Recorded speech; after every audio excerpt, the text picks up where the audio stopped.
నమస్కారం. నా పేరు శ్వేత. మాది Miryalaguda. Pyramid call services kids ద్వారా మేము భగవద్గీత శ్లోకాలు నేర్చుకుంటున్నాం. ఆ భగవద్గీత అంటే భగవంతుడు స్వయాన బోధించిన గీత, పరమాత్ముడు బోధించిన గీతే భగవద్గీత. అది ఎంతో అద్భుతమైన నాలెడ్జ్ ఉంటుంది. మనందరం దాన్ని నిత్య జీవితంలో అది పఠించవలసిన గ్రంథం, ఆచరించవలసిన గ్రంథం. దాంట్లో నుంచి మీ అందరి కోసం ఒక శ్లోకం.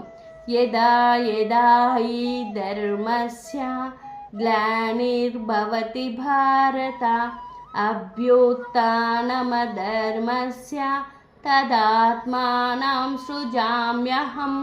తాత్పర్యం: ఓ భరతవంశీయుడా, అర్జున, ధర్మం నశించి అధర్మం పెచ్చిమీరినప్పుడు నన్ను నేను సృష్టించుకుంటాను.